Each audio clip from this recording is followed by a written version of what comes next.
Hello student, मैं Naresh Kumar math by Naresh ji sir classes में आपका हार्दिक स्वागत करता हूं।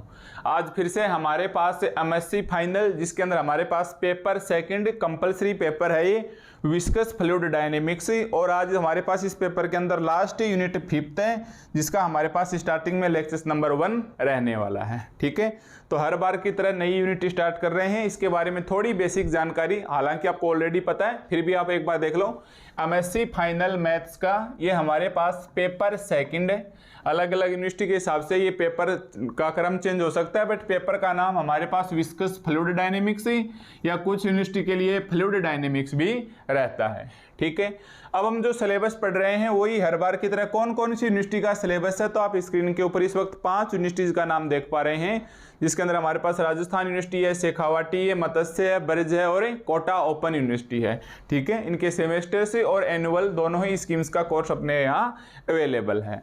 इसके अलावा हमारे पास जो स्टूडेंट्स रेगुलर हो या प्राइवेट हो या वो अपने आप को नॉन कॉलेजिएट कैंडिडेट बोले, दोनों ही प्रकार के स्टूडेंट्स के लिए same syllabus, same exam pattern और सेम डे एग्जाम होगी। रेगुलर में और प्राइवेट में कोई फर्क नहीं है, केवल डिग्री में लिखा हुआ आएगा। ठीक है, तो आज हमारे पास इस यूनिट 5th का हम देखते हैं ऑफिशियली सिलेबस, जो आप इस वक्त स्क्रीन के ऊपर आप देख पा रहे हैं। अगर मैं इसको थोड़ा पढ़ के बताऊं तो सिलेबस है हमारे पास theory of very slow motion, Stokes and Oseen flow past a sphere, concept of boundary layer, derivation of velocity and thermal boundary equation in 2-dimensional flow, boundary layer on plate for simple solutions of thermal boundary layer equations of PR is equal to 1। ठीक है, तो ये आपने देखा, ये हमारे पास इसका officially syllabus है। इसके अंदर हमारे पास एक क्वेश्चन कहाँ तक मिलेगा उसके बारे में हम डिस्कस करने वाले हैं। ओके भाई, तो हर बार की तरह ये हमारे पास यूनिट 5th का सिलेबस आपने स्क्रीन के ऊपर देखा। यहाँ तक हमारे पास सब कुछ बेसिक था। अब हम बात करेंगे ये जो सिलेबस हम देख रहे हैं विस्कस फ्लूइड डायनेमिक्स की यूनिट 5th के अंदर। ठीक है भाई, अभी हम जो सिलेबस देख रहे हैं ये सिलेबस हमारे पास जेपीएच की बुक में कहाँ है। यस, ये सिलेबस हमारे पास जेपीएच की बुक में कहाँ है, तो आप स्क्रीन के ऊपर बुक भी देख पा रहे हैं। और अगर मैं बुक्स में बताऊं, ये हमारे पास विस्कस फ्लूइड डायनेमिक्स की बुक है, इसमें पेज 145 के ऊपर। तो ये जेपीएच की बुक में हमारे पास चैप्टर 5 है। जेपीएच की बुक में चैप्टर 5 है, पेज 145 के ऊपर। अगर बुक नहीं है तो आप एक बार काम साथ चलाइए यहाँ से देखते हुए। चैप्टर का नाम है हमारे पास theory of very slow motion. Chapter का नाम है हमारे पास theory of very slow motion. Yes, chapter है हमारे पास theory of very slow motion. ठीक है, तो आपको पता है ये हमारे पास यूनिट 5th है, और यूनिट 5th में हमारे पास क्वेश्चंस किस प्रकार से आएगा, तो आपके पास 2 क्वेश्चंस आते हैं, questions number 9 and questions number 10। Questions number 9 and questions number 10, A and B.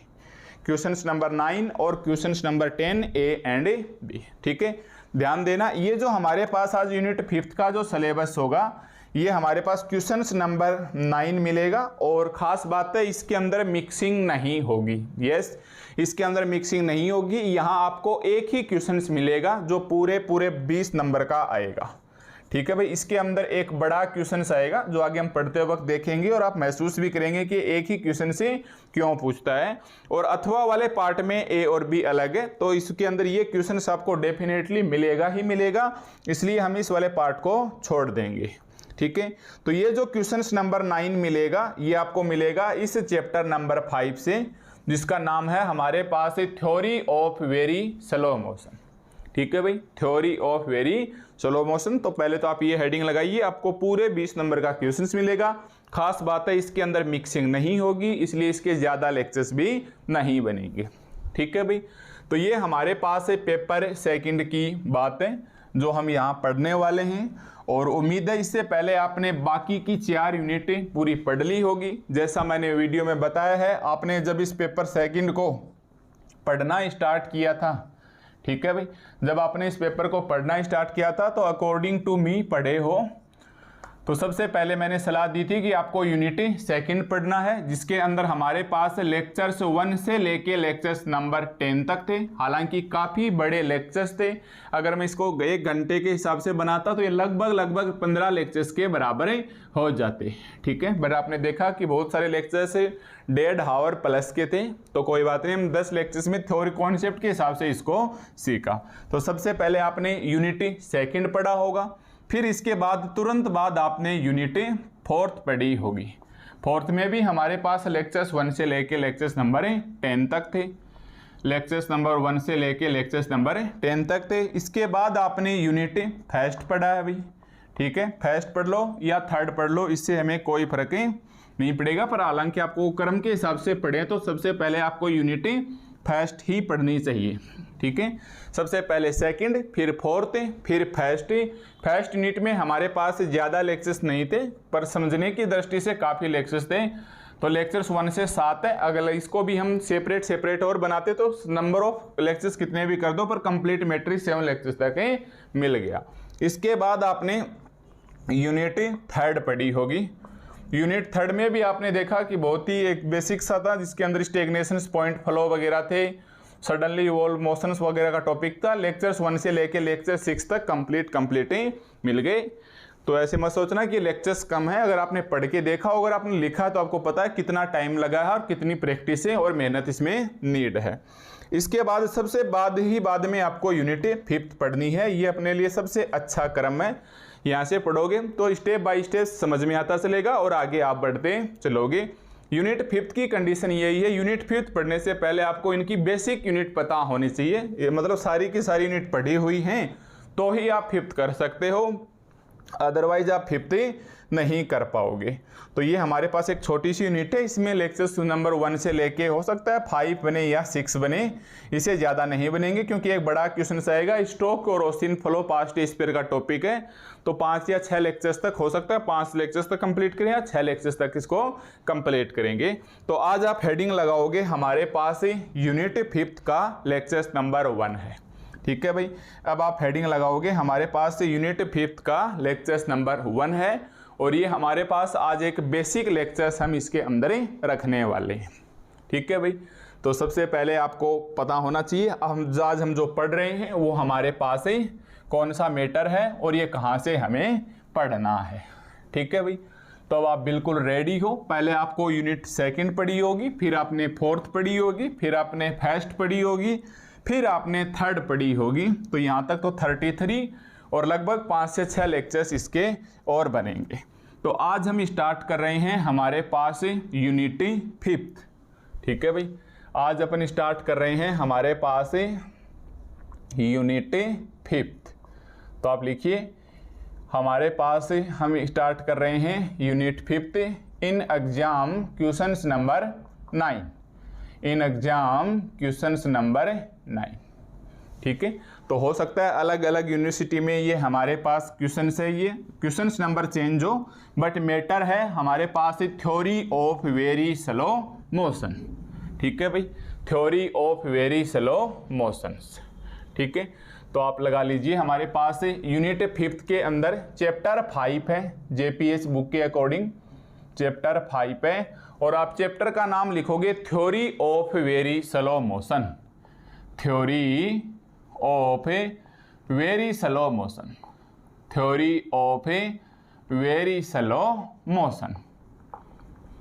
देखो नाम से स्पष्ट है, हमारे पास वेरी स्लो मोशन होना चाहिए।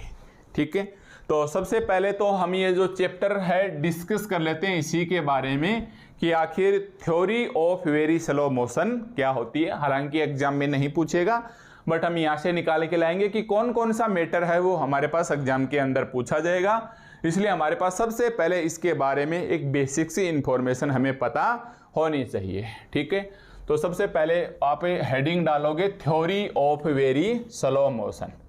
तो अब आप यहाँ से अपना नोट्स बनाना स्टार्ट करोगे। पहली हेडिंग होगी theory of very slow motion. ठीक है भाई, सबसे पहले आप हेडिंग डालोगे theory of very slow motion, very slow मतलब बहुत ही धीरे धीरे हमें मोशन के अंदर फ्लूइड को लेके आना है ना भाई। आपको पता है ना विस्कस फ्लूइड डायनेमिक्स है, तो फ्लूइड है वो हमारे पास मोशन के अंदर है। ये मैंने स्टार्टिंग की यूनिट सेकंड में बता दिया था कि पूरे पेपर के दौरान लगातार हमारे पास फ्लो फ्लूइड होगा, लगातार हमारे पास क्या होगा, फ्लो फ्लूइड होगा। ये बहता जाएगा, बहता ही जाएगा। इसकी स्पीड अप डाउन हो सकती है, बट ये रुकेगा नहीं, रेस्ट पोजीशन पे नहीं आएगा, विरामावस्था में नहीं आएगा। इसलिए चाहे भले ही बहुत ही धीरे धीरे मोशन हो, बट उसके अंदर मोशन होना चाहिए। अगर आप बुक्स में देखेंगे तो ये हमारे पास जेपीएस की बुक में पेज 145 के ऊपर ये टॉपिक मिल जाएगा। ठीक है, तो चलिए हम सीखने की कोशिश करते हैं कि theory of very slow motion, यानी जो फ्लो फ्लूइड है ये लगातार हमारे पास बहता जाएगा और इसकी स्पीड हमारे पास धीरे होनी चाहिए। ठीक है, तो इसके कुछ एग्जाम्पल भी हैं। जैसे मान लो आपने थोड़ा सा पानी कहीं गिरा दिया, सोचो आप एक बार, थोड़ा सा अपने पानी कहीं गिरा दिया तो उसका मोशन से कम ज़्यादा होगा। कंपैरिजन करें थोड़ी सी हार्ड चीज़ की, जैसे मान लो अपना घी मान लो, अगर हमारे पास से थोड़ा सा ज़्यादा घी गिरा दिया तो घी है वो बहुत ही स्लो मोशंस के अंदर आगे चलेगा। या फेविकोल वगैरह ले लो, कुछ ऐसा गाढ़ा तरल पदार्थ ले लो तो वो हमारे पास हमेशा वेरी स्लो मोशन में होते हैं। और पानी वगैरह डाल दिया तो वो थोड़ा सा स्पीड से, जैसे मान लो अपने पास कोई ऐसा ऑब्जेक्ट है, ठीक है, इस प्रकार से ढिलान है हमारे पास, यहाँ हम मान लो पानी गिराते हैं फर्श के ऊपर, ये स्मूथ है तो पानी स्पीड से फिसलेगा और किसकी स्पीड में। और अगर आपने यहाँ घी गिरा दिया तो वो घी थोड़ा धीरे चलेगा, मतलब थोड़ा सा स्लो मोशन में चलेगा। और कोई और गाढ़ा तरल पदार्थ है, जैसे मान लो आपने फेविकोल गिरा दिया तो वो तो बहुत ही स्लो जब चलेगा वो, हालांकि अपने को बहुत ही धीमे दिखेगा, यहाँ से आते आते आते बहुत टाइम लगेगा, बट वो होगा वेरी स्लो मोशंस। ठीक है, तो पानी हमारे पास थोड़ा सा स्पीड में होगा, इसके कंपैरिजन में घी वगैरह स्लो मोशन में होगा। और फेविकोल वगैरह तो डाल दोगे तो आप बहुत ही धीमे, ठीक है, ऐसा नहीं कि चिपकने वाला हो, थोड़ा सा मोशन में करने वाला हो तो वो वेरी स्लो मोशन होगा। तो ये तो हमारे पास एक बेसिक से एग्जाम्पल थे। अब हम इसी बात को अपनी मैथमेटिक्स की भाषा में परिभाषित करेंगे कि किसी भी फ्लो फ्लूइड को वेरी स्लो मोशन में ले जाना हो तो वो क्या होगा। ठीक है, तो मैं पहले ही बता चुका हूँ, आपके यूनिट 5th पढ़ने से पहले आपको unit 1st, 2nd, 4th, 3rd और फर्स्ट और थर्ड सभी के बारे में थोड़ा थोड़ा पता होना चाहिए। आज की इस यूनिट के अंदर हम वही काम में लेंगे, कोशिश करेंगे नया मैटर या नई इक्वेशंस आपके कोई भी ना आए। तो सबसे पहले मैं बोलूं, बताइए भाई नावियर स्टोक इक्वेशन क्या होती है। नावियर स्टोक इक्वेशन से क्या होती है, तो आपको पता है, आपने यूनिट 1st के अंदर इसको सीखा है। और नावियर स्टोक इक्वेशंस आप ऐसे लिखते थे, डी बाई डी टी और v vector is equal to minus का f is equal to minus का f प्लस माइनस का ऑपरेटर p, माइनस का operator p plus nu square या म्यू ऑपरेटर का whole square into v vector, जहां d by d t हमारे पास ऐसे होता था del by del t plus v vector into operator, यहाँ कुछ आएगा, यहाँ कुछ आएगा, यहाँ कुछ आएगा। अब हमें छोटी छोटी बातें पता होनी चाहिए, जैसे मैं यूनिट 1st की नावियर स्टोक इक्वेशंस काम में ले रहा हूँ, चिंता मत करो, हम यहाँ लिख देंगे। तो theory of very slow motions में आपको क्या लिखना है कि सिंस वी नो दैट, तो लिखना स्टार्ट कीजिए मेरे साथ साथ कि सिंस वी नो दैट, कि चूंकि हम जानते हैं कि, since we know that Navier Stoke equation, Navier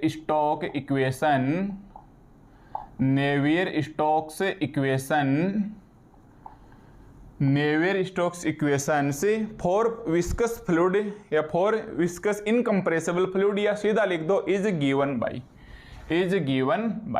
किस प्रकार से ये हमारे पास दिया जाता है, क्या नेवियर स्टोक्स इक्वेशंस, चाहे तो इस फॉर्मेट में लिख दो या डी बाई डी टी को ऐसे खोल दो, डेल बाई डेल टी खोलेंगे तो ये आ जाएगा डेल बाई डेल टी और वी वेक्टर लगा दो साथ, ये वी स्मॉल वी वेक्टर है भाई, डेल बाई डेल टी, जैसे ये वी यहाँ लगा दिया तो ये वी यहाँ भी आ गया और ये वी यहाँ भी आ गया, plus v vector dot operator into we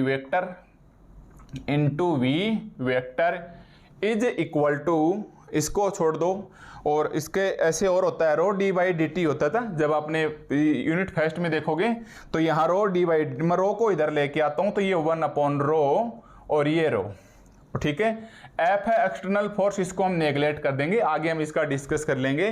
तो ये आ जाएगा हमारे पास माइनस का 1/रो operator into P, operator into P, plus mu upon rho operator का whole square into we vector, operator का whole square into we vector, ठीक है। और मैंने ये लिखा है, इसका मतलब क्या होता है आपको पता होना चाहिए, अगर यूनिट फर्स्ट पढ़ी है तो इसके बराबर हमारे पास म्यू होता है और इसको हम विस्कोसिटी बोलते हैं, इसको हम विस्कोसिटी बोलते हैं। इसलिए हम बोल रहा था ये यूनिट फिफ्थ तभी आप अच्छे से कर पाओगे जब आपकी पीछे की यूनिट क्लियर है, और पीछे की यूनिट क्लियर है तो मेरे हिसाब से आपको ये नेवियर स्टोक्स इक्वेशंस लिखते वक्त आपको कोई दिक्कतें नहीं आई होगी। ये फोर्स हम जीरो करेंगे, क्योंकि अगर फोर्स भी लगा दिया तो हमारे पास वेरी स्लो मोशन नहीं होगा। समझिए, हमारे पास ये जो फोर्स है, एक्सटर्नल फोर्स है, इसको हमने नेगलेक्ट कर दिया, क्योंकि नेगलेक्ट नहीं करेंगे अगर फोर्स और लग गया, जैसे मान लो ये हमारे पास पानी है या वाटर फ्लो फ्लूइड है, बह रहा है, एक्सटर्नल फोर्स और लगा दिया तो ये थोड़ा स्पीड में आ जाएगा, और हमें स्लो भी नहीं, बहुत ज़्यादा स्लो रखना, वेरी स्लो रखने के लिए हमें फोर्स को नेगलेक्ट करना पड़ा, ठीक है। और ये हमारे पास विस्कोसिटी है। अगर आपने थोड़ा और गहराई से सीखा होगा यूनिट फर्स्ट के अंदर, तो आपको पता है ये वाला पार्ट हमारे पास इंटरनल फोर्स, फ्लो फ्लूइड के इंटरनल फोर्स को डिनोट करता है। आप लिख सकते हो ये हमारे पास इंटरनल फोर्स को रिप्रेजेंट करती है ये स्टेप से, और ये हमारे पास विस्कोसिटी की वजह से ये स्टेप्स है, ये हमारे पास विस्कस फोर्स, ये हमारे पास विस्कस फोर्स को रिप्रेजेंट करती है। आप चाहो तो लिख सकते हो वेयर म्यू है, ये हमारे पास ऐसे है रो अपॉन म्यू, ठीक है। ये हमारे पास विस्कोसिटी इस प्रकार से है, ओके। तो हमने यहाँ फोर्स को जीरो कर दिया, इस फोर्स की वजह से ये हमारे पास क्या हो जाएगा, equations of a slow motion, इसको हमने नाम दे दिया है इक्वेशंस नंबर 1। तो अब आप लिखिए equations 1 is known as equations equations of a slow motions, equations of a slow motion. Very लगाओ तो वेरी लगा सकते हो, बट हमने एक बार इसको क्या कर दिया है, यहाँ से फोर्स है, ये वाला फोर्स जीरो कर दिया, तो एक्सटर्नल फोर्स इसके अंदर है नहीं, तो इसका मोशन कंपैरिजन में स्लो हो गया, ठीक है भाई। तो ये हो गया हमारे पास से, हम जानते हैं, इसलिए हमने यूनिट फर्स्ट की इस स्टेप्स को हमने यहाँ पर बिल्कुल सीधा सीधा काम में ले लिया है, ठीक है भाई। तो यहाँ हमने इस स्टेप्स फर्स्ट को डायरेक्टली काम में ले लिया है। ये हमारे पास इक्वेशंस नंबर 1 आ गई है। इसके अलावा हम लिखेंगे and also since we know that, ठीक है भाई, and also since we know that, हम ये भी जानते हैं, and also since we know that Reynolds number is given by Reynolds number is given by, ठीक है। अब यहाँ आपको आके थोड़ी सी प्रॉब्लम क्रिएट हो सकती है अगर आपका यूनिट फर्स्ट अच्छे से नहीं पढ़ा हुआ है तो। क्यों ले रहे हैं हम रेनॉल्ड नंबर, क्यों ले रहे हैं, क्या होता है रेनॉल्ड नंबर, पहले तो आप ये देख लो। रेनॉल्ड नंबर आपने यूनिट फर्स्ट में सीखा था, हम RE से डिनोट करते हैं, और ये होता है UL अपॉन म्यू, ये वाला विस्कस वाला UL अपॉन म्यू, जहां U क्या होता है वेलोसिटी, L क्या होती है कैरेक्टरिस्टिक लेंथ, म्यू क्या होती है विस्कोसिटी, ठीक है। अगर इसको हम लैंग्वेज में पढ़ें तो U इंटू L है, मतलब वेलोसिटी और कैरेक्टरिस्टिक लेंथ है, मिलके ये हमारे पास से इंटरनल फोर्स कहलाएगी, ये मिलके हमारे पास से इंटरनल फोर्स कहलाएगी।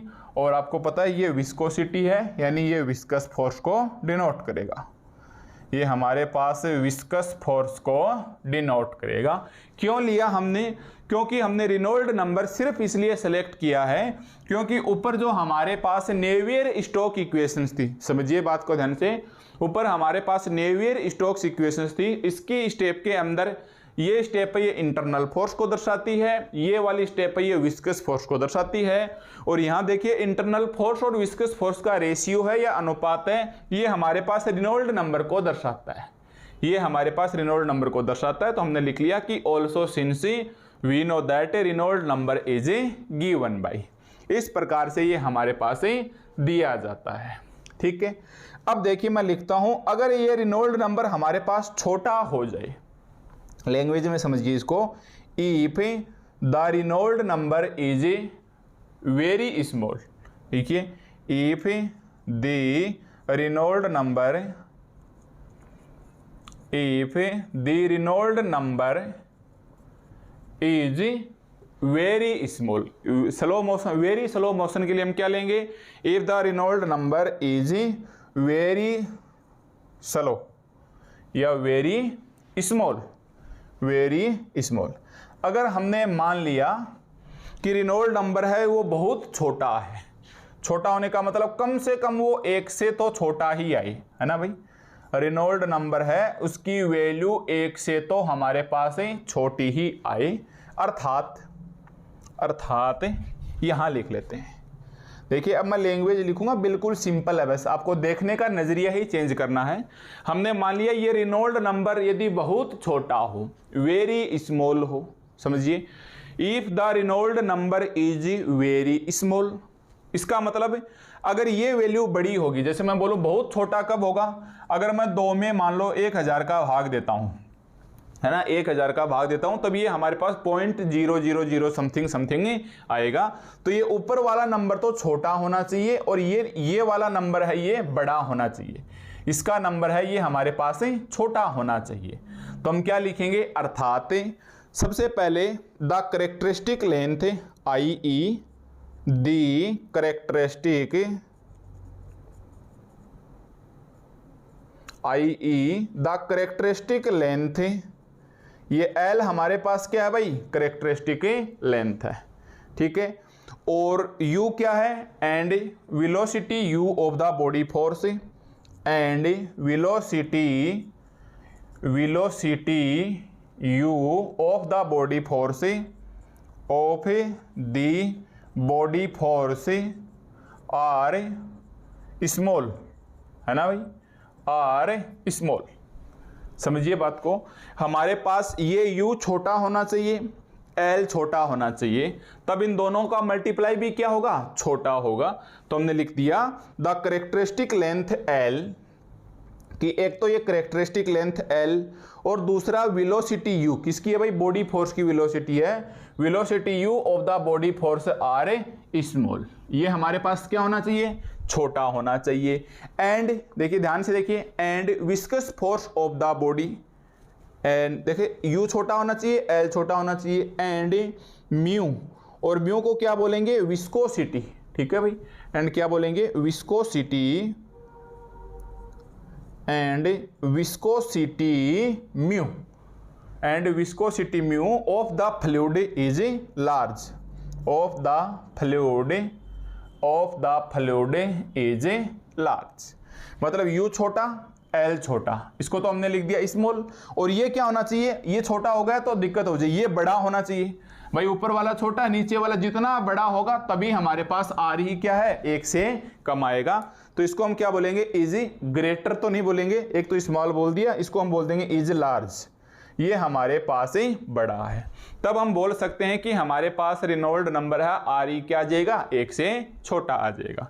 तो आप देख सकते हो ये लैंग्वेज है कि characteristic length L and velocity U of the body force is small and viscosity of the fluid is large.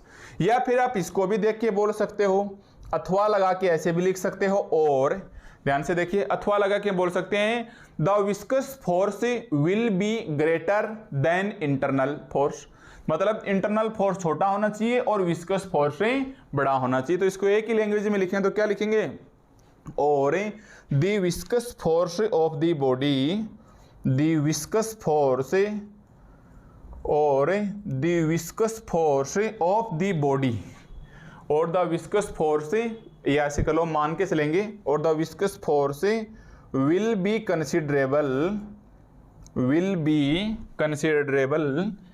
Will be considerable, हमने माना कि considerable greater than the internal force, greater than the internal force, greater than the internal force, greater than the internal force then.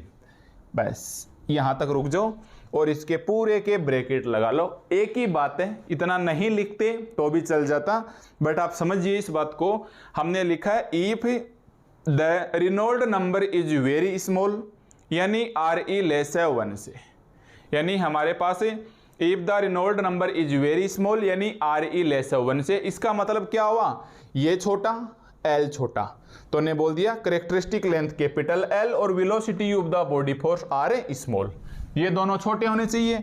और ये viscous force है, ये हमारे पास बड़ा होना चाहिए, viscosity mu of the fluid is large.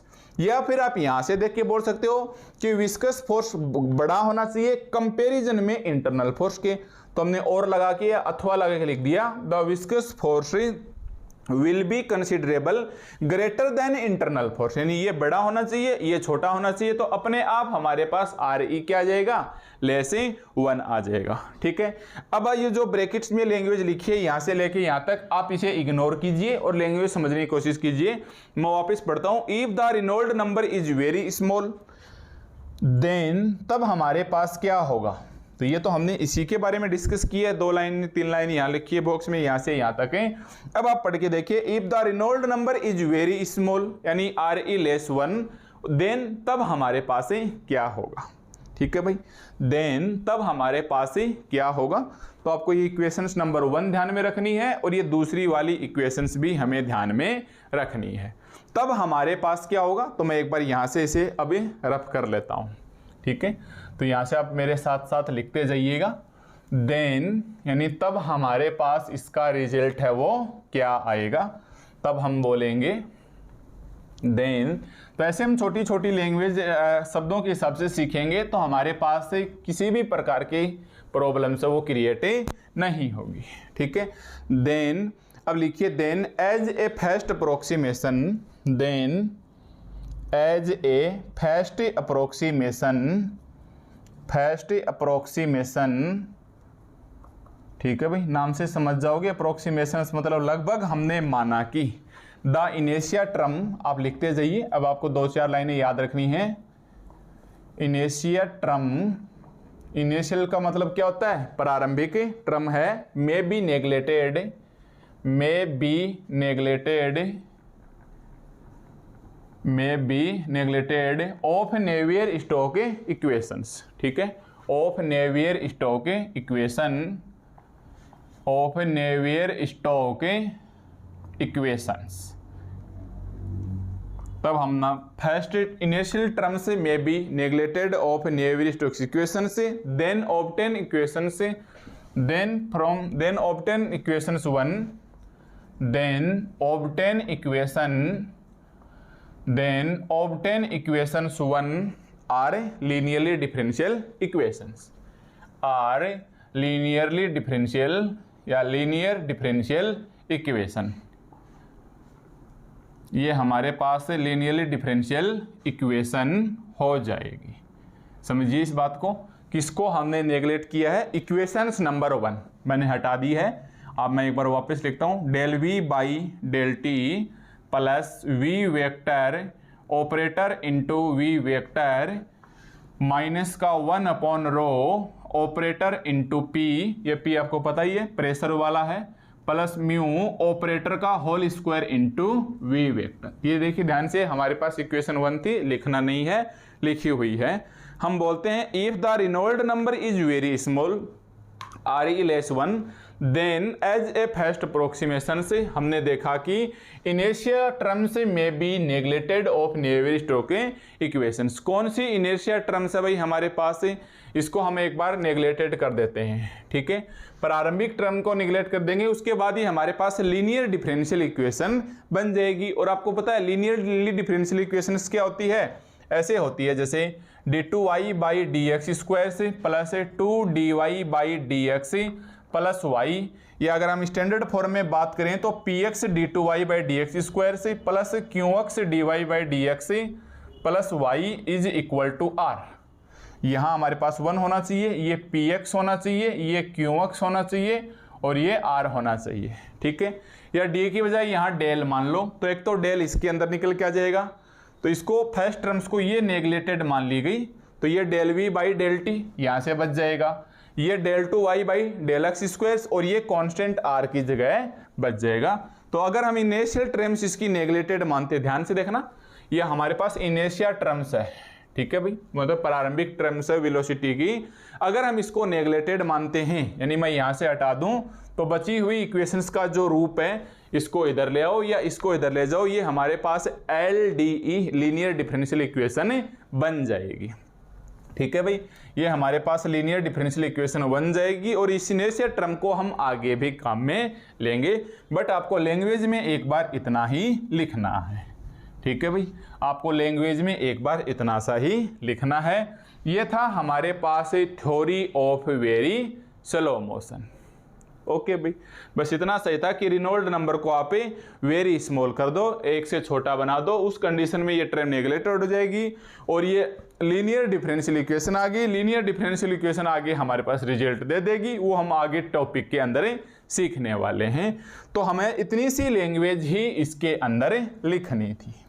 ठीक है भाई, हमारे पास जो theory of very slow motion है, इसके अंदर हमारे पास केवल इतनी सी लैंग्वेज हमें लिखनी है और बात कुछ है नहीं, केवल 2 इक्वेशंस के ऊपर ये डिपेंड है। एक तो नेवियर स्टोक इक्वेशन है और दूसरा हमारे पास नेवियर स्टोक इक्वेशंस की वजह से रेनॉल्ड नंबर आ गया है।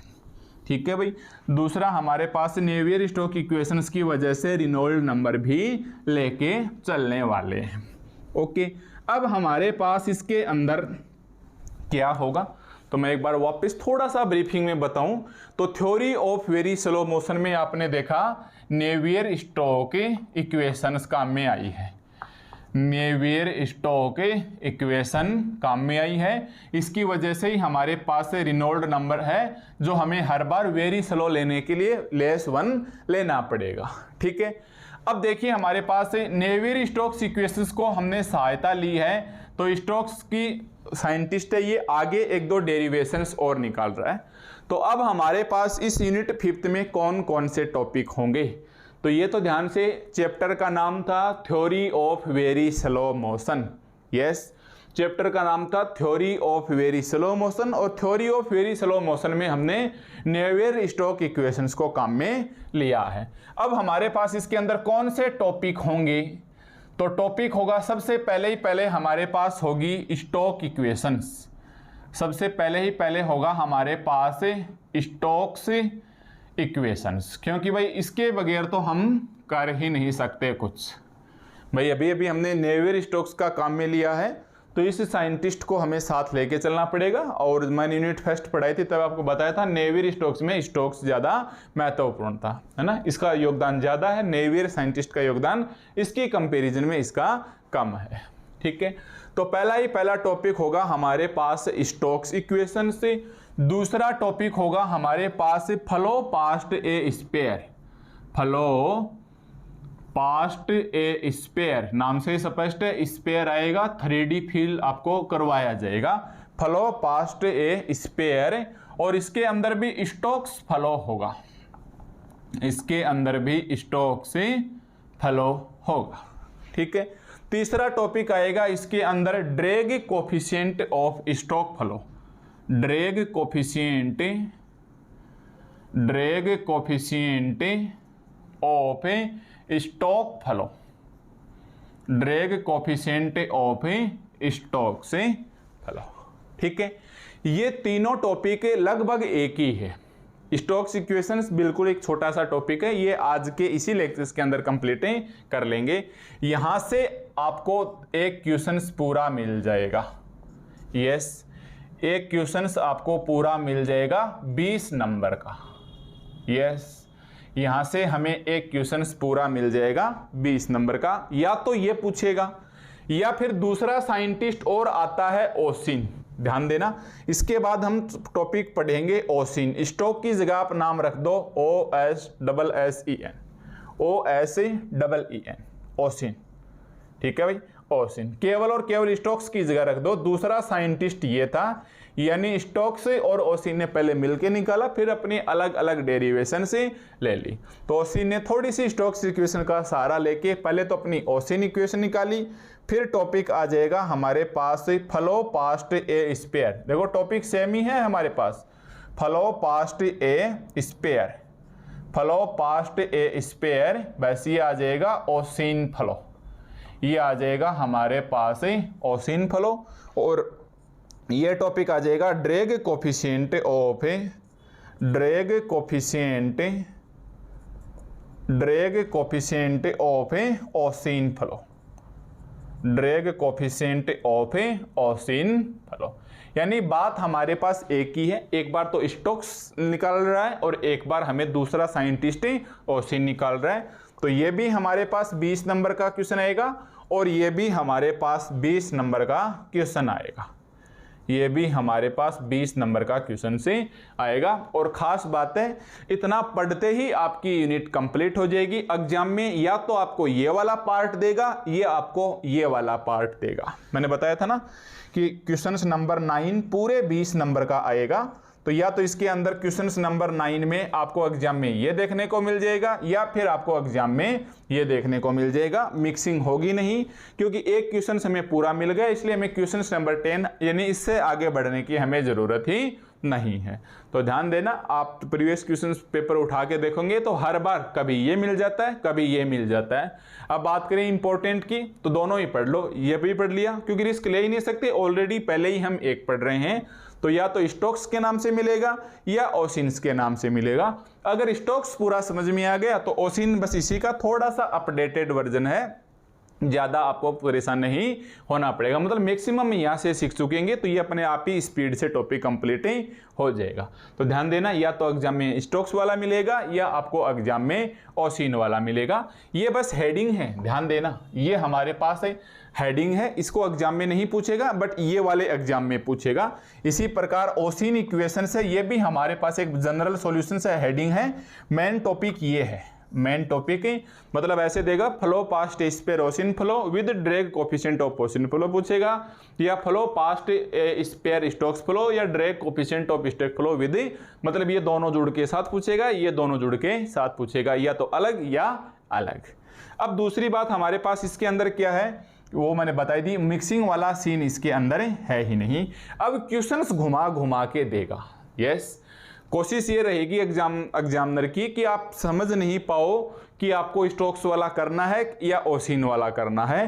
तो इसलिए क्वेश्चंस की जब हम आगे चल के करेंगे, इसका लेक्चर कंप्लीट टॉपिक चलेंगे, 7 से 8 पेज पे होगा, उसमें बीच की कोई एक इक्वेशंस देगा जो आगे हम आपको लिख के बताएंगे कि देखो आपको ऐसे क्वेश्चन दे सकता है और आपको पहचान में नहीं आएगा। मैक्सिमम प्रायिकता ये देगा कि आपको या तो स्टोक नाम दिख जाएगा या ओसिन, तो या तो आपको ये पूरा लिखना है या ये लिखना। कभी कभार बीच से क्वेश्चन उठा के दे देता है, लैंग्वेज में हमें बस ये समझने नहीं देगा कि मैं स्टोक वाला करूं या ओसिन वाला। तो ये तो हम टॉपिक पढ़ेंगे, उसके साथ साथ मैं आपको क्वेश्चन से लिखवा दूंगा और अच्छे से आपको समझ में आ जाएगा। तो आप देख सकते हैं कि हमने theory of very slow motions का डिस्कस किया, तो जबरदस्ती या नेवियर स्टोक्स इक्वेशंस के वजह से theory of very slow motion हो रहा है, तो स्टोक्स का तो इसमें भागीदारी होनी ही थी। तो ये हमारे पास आ गया स्टोक्स इक्वेशन से, है कुछ भी नहीं। पहले हम स्टोक्स इक्वेशन सीखेंगे, बिल्कुल छोटा सा पार्ट है, इसे अभी कर लेंगे। उसके बाद ये हमारे पास मेन टॉपिक बचेगा flow past sphere. Same process हम अप्लाई कर देंगे ओसिन इक्वेशंस के ऊपर और हमारे पास टॉपिक हो जाएगा। तो अब आप एक नया हेडिंग डालोगे, स्टोक्स इक्वेशंस। यस, अब आप हेडिंग डालोगे स्टोक इक्वेशंस। ठीक है, तो आप लिखिए मेरे साथ साथ, हेडिंग है हमारे पास स्टोक इक्वेशन। स्टोक हमारे पास साइंटिस्ट का नाम है, इन्होंने अपनी इक्वेशन से क्या दी थी, तो नाम से स्पष्ट है ये हमारे पास मैक्सिमम नेवियर स्टोक्स इक्वेशन ही रहने वाला है। ठीक है भाई, ये हमारे पास मैक्सिमम नेवियर स्टोक इक्वेशन ही रहने वाला है। तो आप हेडिंग डालेंगे हमारे पास है स्टोक्स इक्वेशन से आखिर क्या होती है। ठीक है भाई, हम हेडिंग डालेंगे सबसे पहले हमारे पास ये स्टोक्स इक्वेशंस हमारे पास क्या होती है। तो चलिए इसके बारे में भी हमारे पास पहले वाली यूनिटों को ही काम में लेना है। तो आप लिखिए सबसे पहले कि सिंस वी नो दैट, चूंकि हम जानते हैं कि, सिंस वी नो दैट, चूंकि हम जानते हैं कि, क्या जानते हैं भाई, equations of continuity, equation of continuity, equation of continuity. अब क्या होती है equations of continuity? For the flow of a viscous, for the flow of a viscous incompressible fluid, for the flow of a viscous incompressible fluid, incompressible fluid is given bye, fluid is given bye. ठीक है, अब आपको आगे बढ़ने से रोकेंगी, तो ऐसी छोटी छोटी चीजें आगे बढ़ने से आपको रोकेंगी। क्या होती है भाई? Equations of continuity for the flow of a viscous incompressible fluid. तो आप यूनिट फर्स्ट जैसे ही नोट्स उठाओगे, सबसे पहला टॉपिक ही यही आता है, इक्वेशंस ऑफ ए कंटिन्यूटी, जिसका मैं रिजल्ट बदलता हूं। आपने ऐसे लिख रखा है, operator into v vector plus v operator into rho is equal to 0। ठीक है, यहां हमारे पास theory of very slow motion चल रहा है, इसका हम स्पेशली ध्यान रखेंगे। टॉपिक का नाम ही हमारे पास theory of very slow motion है, इसकी वजह से ये रो कांस्टेंट हो जाएगा, तो ये तो हमारे पास पार्ट 0 में चला जाएगा। फिर ये ऐसे बचेगा, operator v is equal to 0, ये कांस्टेंट है तो नॉट इज इक्वल टू 0, इसका मतलब ये इज इक्वल टू 0। ये आप थोड़ा सा और ध्यान देंगे तो इसका मतलब होता है डाइवर्जेंस, पता है ना भाई, ये डाइवर्जेंस v वेक्टर, चाहे ऐसे लिखो और चाहे ऐसे लिखो, ये मैं आपको अच्छे से समझा चुका हूँ। और आप कंटेनर मैकेनिक्स अगर ऑप्शनल पेपर है तो आपको ऑलरेडी पता भी होगा, है ना। एक होता है करल वी वेक्टर, करल वी वेक्टर, इसका मतलब होता है ऑपरेटर क्रॉस वी वेक्टर। एक होता है ग्रेडियंट, ग्रेडियंट वी, इसका मतलब भी ऐसे होता है। ठीक है, इसके वेक्टर लगेगा और इसके वेक्टर नहीं लगेगा। तो ग्रेड क्या होता है, करल क्या होता है, डाइवर्जेंस क्या होता है, ये छोटे छोटे टॉपिक्स हैं, आपको पता होने चाहिए। तो कुल मिला के मैं ऐसे लिखूंगा कि since we know that equations of continuity for the flow of a viscous incompressible fluid is given by operator into v vector is equal to 0, operator into v vector is equal to 0, और इसे हम नाम दे देंगे equations number 1। ये आप ऐसे भी लिख सकते हो, divergence v vector is equal to 0। ठीक है, एक ही बात है, divergence v vector is equal to 0। ठीक है, तो ये हमें छोटी छोटी बातें यूनिट फर्स्ट की है, हमने सीधा का सीधा काम में लिया है। And equations of slow motion बताइए साथ साथ, and equation of slow motion is given bye, and equation of slow motion is given bye, अभी अभी हमने theory of very slow motion में पढ़ा था, वही आप नेवियर स्टोक्स इक्वेशंस को लिख लो। तो हमारे पास equations of very slow motions कैसे दी जाएगी, तो मैं क्या लिखूंगा भाई, del v vector by del t, del v vector by del t plus v vector into operator और into v vector is equal to minus का 1 upon rho operator into p, जहां पी प्रेशर है, plus viscosity वाला mu operator का whole square into v vector. ये हमारे पास क्या है भाई, equations of slow motions, slow motion थी, हालांकि ये इक्वेशंस ऑफ, देखो अब आप यहां से समझ सकते हो, equation of Navier Stokes equations थी, वास्तव में ये हमारे पास equation of Navier Stoke equations थी। और नेवियर स्टोक इक्वेशन आपके पास ऐसे थी, अगर आपने यूनिट फर्स्ट पढ़ा है, क्योंकि कंपैरिजन करना बहुत ज़रूरी है, माइनस का एफ अपॉन रो और ये operator into P plus operator का होल स्क्वायर वी वेक्टर। वास्तव में हमारे पास नेवियर-स्टोक्स इक्वेशंस ऐसे थी, स्लो मोशन बनाने के लिए हमें स्लो मोशन बनाने के लिए फोर्स को गायब करना पड़ा। यस, स्लो मोशन बनाने के लिए फोर्स को गायब करना पड़ा, तो इस एफ को जीरो माना। तो देखो यही तो हमने लिखा है कि इक्वेशंस ऑफ स्लो मोशन या very slow motion is given. भाई देखो स्लो मोशन ही है, अभी तक वेरी नहीं बोल सकते इसको।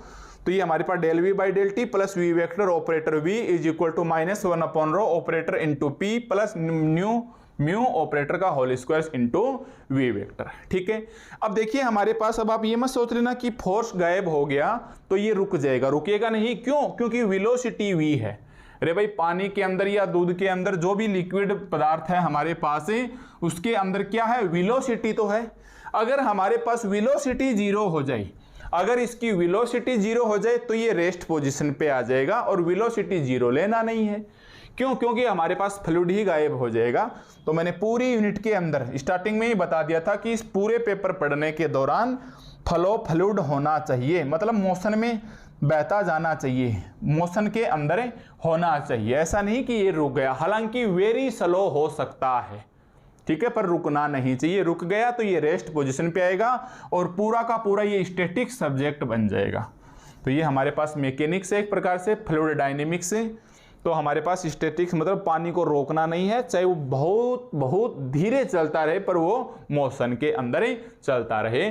तो ये तो हमारे पास स्लो मोशंस तक की होगी, केवल यहाँ हमने फोर्स को जीरो किया है। नेवियर-स्टोक्स इक्वेशंस को फोर्स को जीरो करने पे ये स्लो मोशन होगी। अब हम लिखेंगे now for very slow motion, now for very slow motion, now for very slow motion. अब हम क्या करेंगे? Very slow motion, the square of the velocity term, the square of the velocity terms is neglected,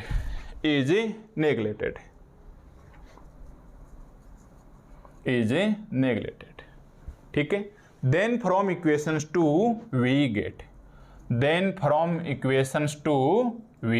get, पहले वाली condition में तो हमने चलो बार का फोर्स जीरो किया, स्लो मोशन ले आए। अब आपको पता है ये जो फ्लो मोशन के अंदर ये किसकी वजह से है? फोर्स तो जीरो हो ही गया, अब उस पानी के अंदर जो वेलोसिटी बची है वो जीरो हो गई, ठीक है। अब हमारे पास जो मोशन हो रहा है वो वेलोसिटी की वजह से हो रहा है।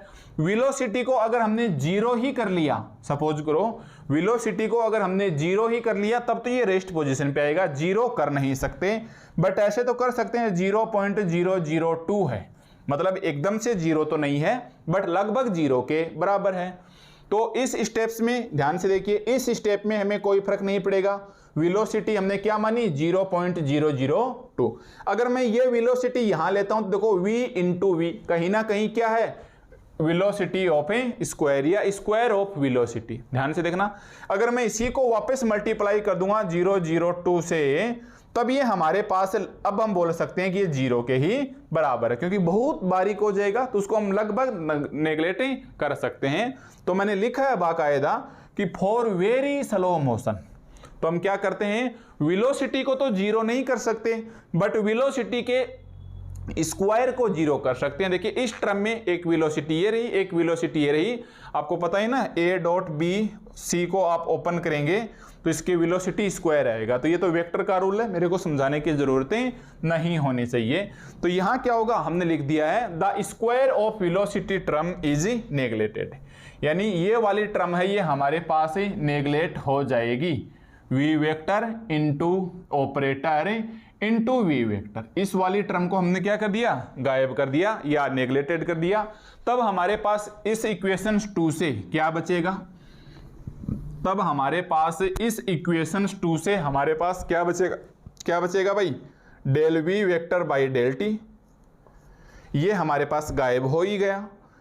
ये बचेगा माइनस का 1/ρ operator into P plus operator का whole square into we vector, operator का whole square into v vectors, ठीक है। तो अब हम बोलेंगे हियर इक्वेशंस नंबर 1, पहले आप लिखिएगा एक तो ये चीज आगे हम काम में लेंगे भाई। Here equations number 1 and equations number 3, ये जो हमने इक्वेशंस 1 ली है, इक्वेशंस ऑफ कंटिन्यूटी ये वाली, और ये वाली equations number 3 is known as Stokes equations for very slow motion. ये हमारे पास क्या कहलाती है भाई? स्टोक्स इक्वेशंस कहलाती है। और कंडीशन लग के आ गई, किसके लिए है ये? For very slow motion. ध्यान से, ये हमारे पास फॉर वेरी स्लो मोशन के लिए क्या आ गई है? Stokes equations for very slow motion. ठीक है, तो ऐसे हमें बिल्कुल स्टेप बाय स्टेप्स निकालना है। आगे चल के हम इसी इक्वेशंस नंबर 1 को ध्यान रखेंगे और इस इक्वेशंस नंबर 3 को ध्यान में रखेंगे। क्यों इसकी नेगलेक्ट कर दिया v²? तो आपको पता ही है, बहुत स्लो करने के लिए हमें वेलोसिटी के स्क्वायर को तो 0 कर सकते हैं, बट खुद वेलोसिटी को 0 नहीं मान सकते। ठीक है भाई, तो ये हमारे पास, अब आप मैथमेटिकली कैलकुलेशंस कर सकते हो, यहां से लिखना भाई। अब आप मैथमेटिकली कैलकुलेशंस कर सकते हो। अब हमारे पास इसके अंदर कुछ खास नहीं है, बस यही छोटी छोटी मैथ की कुछ एक्शंस रिएक्शंस वगैरह हैं। तो हम लिखेंगे, अब हम लिखेंगे नाउ टेकिंग डाइवर्जेंस। ऐसे करो, यहाँ नीचे लिखो नाउ टेकिंग डाइवर्जेंस ऑफ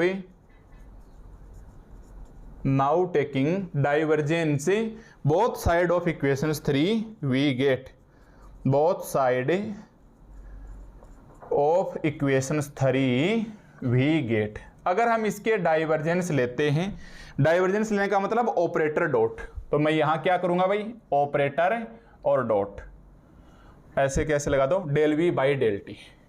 यहां हमने ऐसे ले लिया del v by del t. ठीक है, इधर भी डाइवर्जेंस लगा दो, यानी ऑपरेटर डॉट। इधर भी डाइवर्जेंस लगा दो, ऑपरेटर डॉट। इसको हम ऐसा कैसा छोड़ देंगे? प्लस न्यू ऑपरेटर का whole square into we vector. देखिए, डाइवर्जेंस लिया तो ऐसे आ गया। अगर हमें लेना होता कर्ल तो हम ऐसे करते ऑपरेटर क्रॉस, यानी इसकी जगह क्रॉस आ जाता और इसकी जगह क्रॉस आ जाता, बट हमें डाइवर्जेंस लेना है तो डॉट आएगा। ठीक है भाई, ये हमें डाइवर्जेंस लेना है तो यहां भी डॉट आएगा और यहां भी डॉट आएगा। अब इसको अंदर लेके चलो, इसको अंदर लेके चलेंगे तो नेक्स्ट स्टेप क्या आ जाएगी? Del by del t. ध्यान से देखना, ऑपरेटर इंटू वी वेक्टर। ठीक है भाई, ये अंदर आ जाएगा, कोई फर्क नहीं पड़ेगा। यहां देखिए माइनस का 1/रो, इसको अंदर ले चलें, ऑपरेटर और ऑपरेटर का whole square into P, plus ये न्यू छोड़ दो, ये भी इसके अंदर ले आओ, तो या तो इसकी क्यूब कर लो। देखो, या तो आप इसकी क्यूब कर लो भाई, ऑपरेटर है, ऑपरेटर की होल क्यूब इंटू वी आ गया। या आप इसे ऐसे लिख सकते हो, del by del t operator into we vector, और ये माइनस का 1/रो ऑपरेटर का होल स्क्वायर इंटू पी, और ये आप चाहो तो इसको ऐसे भी लिख सकते हो, ऑपरेटर इंटू वी वेक्टर। ये 3 बार थे, 2 ऐसे ही लिख लिया, 1 ऐसे लिख लिया। क्यों? क्योंकि अब हम इक्वेशंस 1 काम में ले सकते हैं।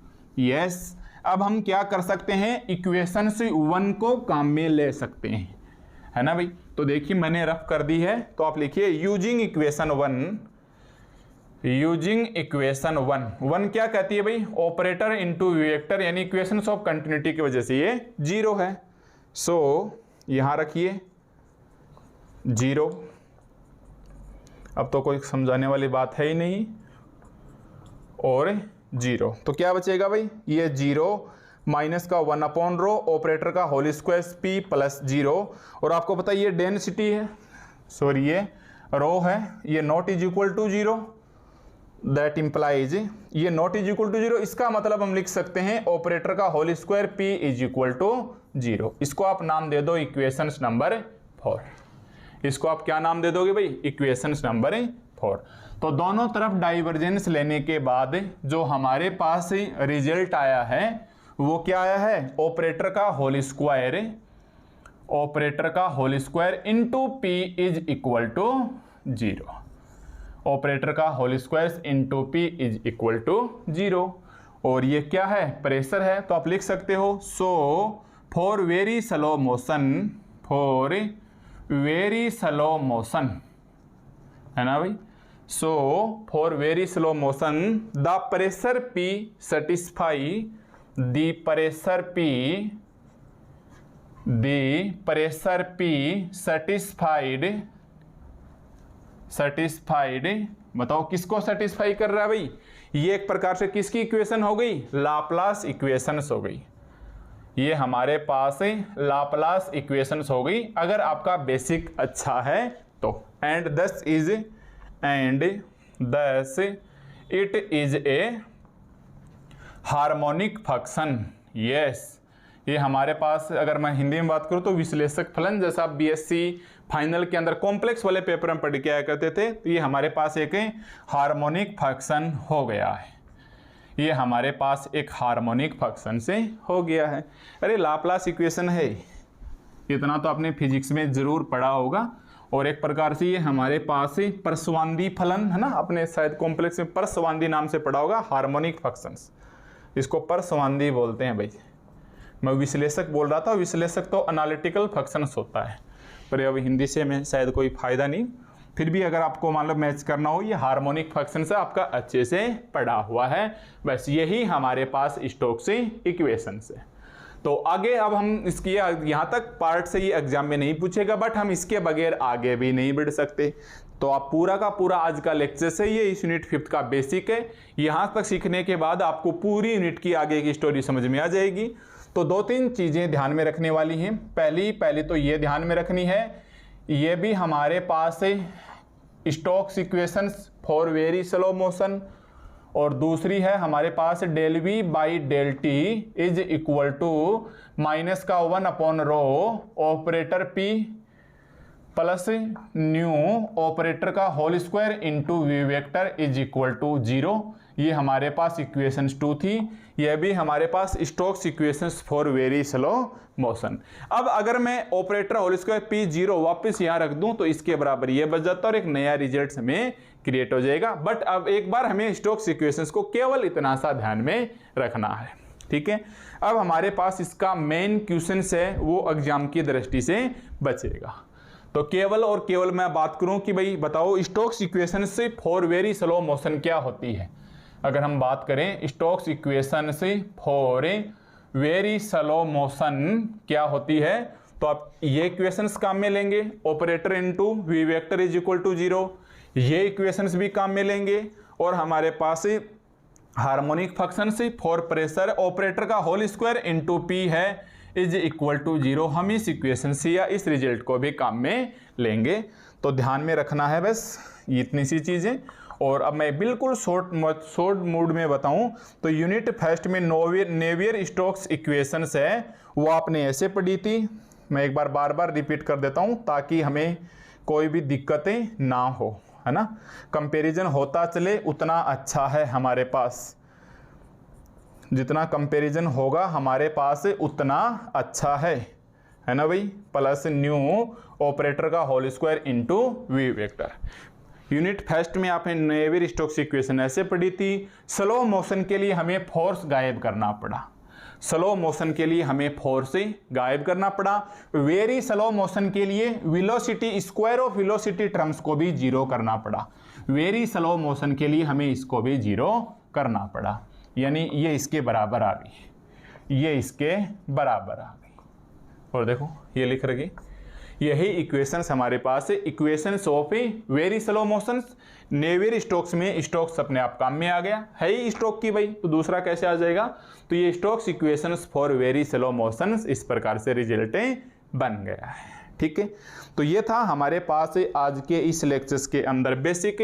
तो यहाँ तक तो आपको एग्जाम में नहीं पूछेगा, बट इसके बगैर हम आगे भी नहीं बढ़ सकते, है ना भाई। इसके बगैर हम आगे भी नहीं बढ़ सकते, और ये हमें एग्जाम में लिख भी दें तो भी हमें कोई घाटा नहीं है। ऐसी छोटी छोटी एक चीजें हैं। अब हमारे पास एक टॉपिक आता है flow past a spare, flow past a spare, ठीक है भाई। और लिखेंगे किसके लिए, स्टोक्स के लिए, मैंने बताया था ना, एक स्टोक्स आएगा और एक हमारे पास है ओसिन साइंटिस्ट और आएगा। तो अब हमारे पास टॉपिक है flow past a sphere Stokes flow, flow past a sphere या स्टोक्स फ्लो। अब ये हमारे पास वेरी वेरी इंपॉर्टेंट है, या तो स्टोक्स के लिए पूछेगा या ओसिन के लिए पूछेगा और डेफिनेटली पूछेगा। इसके अलावा इसके पास कोई ऑप्शन भी नहीं है, इसके अलावा इसके पास कोई ऑप्शंस भी नहीं है। दो ही टॉपिक हैं, या तो स्टोक्स के लिए या ओसिन के लिए। तो अब हमारे पास आपको पता है पूरे ये 20 नंबर का चलेगा, तो इसका मतलब ये तो है नहीं कि नेक्स्ट लेक्चर नंबर 2 में ये पूरा हो जाएगा। तो हम कोशिश करेंगे लगभग 2 लेक्चर्स तक 2 और 3 में पूरा हो जाए। हो सकता है 2, 3 के बाद 4 भी आ जाए, तो वो तो हम आगे समझने के हिसाब से देखेंगे। आज का अगर मैं बिल्कुल शॉर्टकट में समझाता तो लगभग 20 मिनट में काम बन जाता, बट हमने बिल्कुल स्टेप बाय स्टेप सीखा, यूनिट फर्स्ट से कंपैरिजन किया। तो अब आप बिल्कुल निश्चिंत हैं कि आपके आगे का हिस्सा समझ में आ जाएगा। ठीक है, तो अब हमारे पास क्वेश्चंस यहीं से स्टार्ट होगा। जितने इसके वेरी लगते हैं उतने ही ये कम हैं, क्योंकि 2 ही टॉपिक हैं, ये हमें पूछेगा ही पूछेगा। ठीक है, तो मिलिएगा मेरे को नेक्स्ट लेक्चर नंबर 2 में। लेक्चर नंबर 2, 3, 4 लगभग 2-3 लेक्चर्स में जाके पूरा होगा। तब हम फ्लो पास्ट स्पेस को समझ पाएंगे, किस प्रकार से एग्जाम में इसके क्वेश्चंस घूम के आते हैं उनका भी हम डिस्कस ही करेंगे। ठीक है, तो मिलिएगा मेरे को नेक्स्ट लेक्चर नंबर 2 के अंदर।